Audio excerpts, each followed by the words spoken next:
On the hour, rugbyleague.com news. Brought to you by Thomson Reuters, the global leader for news.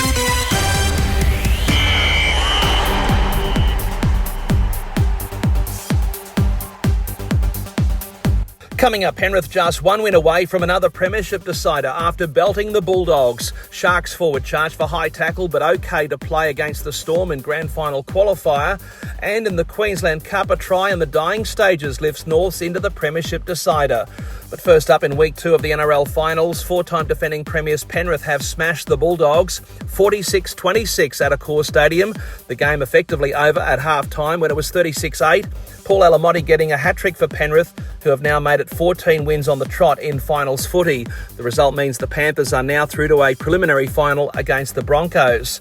Meanwhile, a big boost for Cronulla after their 32-12 finals thrashing of the Raiders. Toby Rudolph copping just a fine for what was deemed a careless high tackle on Canberra's Joe Tarpany. It was classified grade 1, which means Rudolph gets a $1,000 fine with an early guilty plea, and it allows him to take the field against the Storm in Melbourne in a grand final qualifier. In the Queensland Cup preliminary final at Bishop Park, North scraped home against winner Manly 18-16.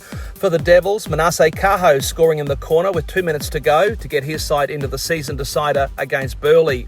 In country rugby league, in the Newcastle grand final, Maitland easily accounted for Cessnock 30-8 at McDonald Jones Stadium. That's now 4 straight premierships for the Pickers, and that is a first in Newcastle rugby league history. In Wagga, in the Group 9 grand final, Gundagai upset Kangaroos 10-6. That's now 5 titles in 10 years for the Tigers. And for Big Spanning Roos, a 3rd straight grand final defeat. At Olbar on the north coast, the mid-north coast of New South Wales, in the Group 3 grand final, Olbar Pirates defeated Port Macquarie Sharks 24-10.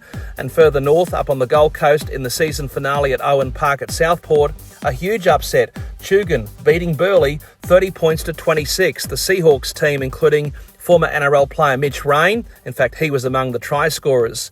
In the UK, a blue plaque has been unveiled at the home of Featherston Rovers to celebrate the club's history, thanks to a council culture grant. But the event overshadowed by that news broken by Rugby League Hub, Rovers getting hit with a winding up petition over money owed to the tax office. And as for Super League, the finals start on Friday night with Leigh hosting Wakey in the first of the eliminators. And 24 hours later, the Rhinos at home to St Helens. I'm Jason Costigan, and that's latest in news on rugbyleague.com.